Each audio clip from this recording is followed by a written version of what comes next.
மக்கள் வணக்கம். உலக தமிழ் அறிவாளிகளே, நலமுடன் பல்லாண்டு வாழ்வோம். மக்கள் தொலைக்காட்சியில் புத்தம்புது காலை என்கின்ற தொடர் நிகழ்ச்சியில் நலம் தரும் மூலிகை என்கின்ற பிரிவின் கீழ் இந்த குளிர்காலத்தில் மழை காலத்தில் வருகிற பிணிகளிலே இருந்து விடுபட்டுக் கொள்வதற்கு இருக்கிற மூலிகைகள், அந்த மூலிகைகளை கையாண்டு உருவாக்கப்பட்டிருக்கிற ஃபுட் ஸ்டாண்டர்ட் அண்ட் சேஃப்டி அத்தாரிட்டியினாலே உரிமம் அளிக்கப்பட்டிருக்கிற சிறப்பு உணவுகளை பற்றி பேசிக்கொண்டிருக்கிறேன். அதனால்தான் சித்தர்கள் சொன்னார்கள், காலையில் இஞ்சி கடும் பகல் சுக்கு, மாலையில் கடுக்காய் மண்டலம் உண்டால், கோலை ஊன்றி குறுகி நடப்பான் கோலை விசிறி குதித்து நடப்பனே.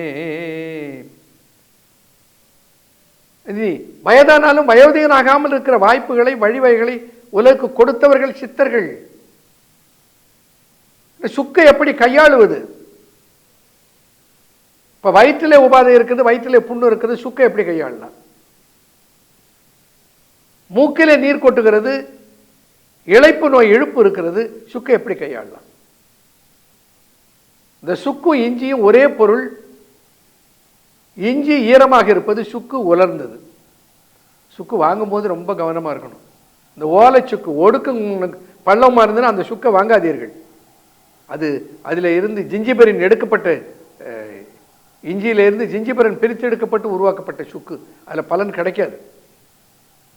சுக்கு முழு என்று மினுமினு என்று இருக்கிற சுக்கை வாங்குங்கள். உருளையாக அப்படியே தடிமனாக இருக்கிற பள்ளம் மேடுகள் இல்லாமல் இருக்கிற சுக்கை பார்த்து வாங்குங்க. அதுதான் ஒரிஜினல் சுக்கு.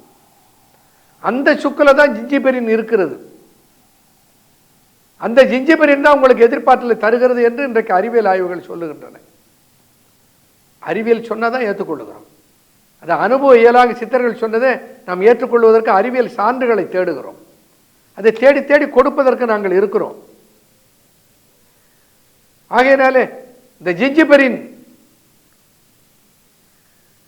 சுவாச பாதையை சீர் செய்கிற, சுவாச உறுப்புகளை ஆரோக்கியப்படுத்துகிற ஆற்றல் பெற்றிருக்கிறது. சுவாசப்பாதையில் இருக்கிற கபத்தை வெளியேற்றுகிற ஆற்றல் பெற்றிருக்கிறது. It's an expectorant. மூக்கிலே நீர் கொட்டுவதை சரி செய்கிற ஆற்றல் பெற்றிருக்கிற ரைனட்டிஸ் சரி செய்கிற ஆற்றல் சுக்குக்கு இருக்கிறது. இப்ப ரெண்டு வகையில நம்ம சுக்கை பார்க்க போறோம். ஒன்று, வயிற்றிலே இருக்கிற உபாதைகளை சுக்கு எப்படி போக்குகிறதுன்னு பார்க்க போறோம். சளி கபங்களை நீக்குவதற்கு சுக்கு எப்படி பயன்படுகிறது என்பதை பார்க்க போறோம். ரெண்டு சிறப்பு மருந்துகள் சித்த மருத்துவத்திலே கையாளப்படும். சுக்கு, மிளகு, திப்பிலி.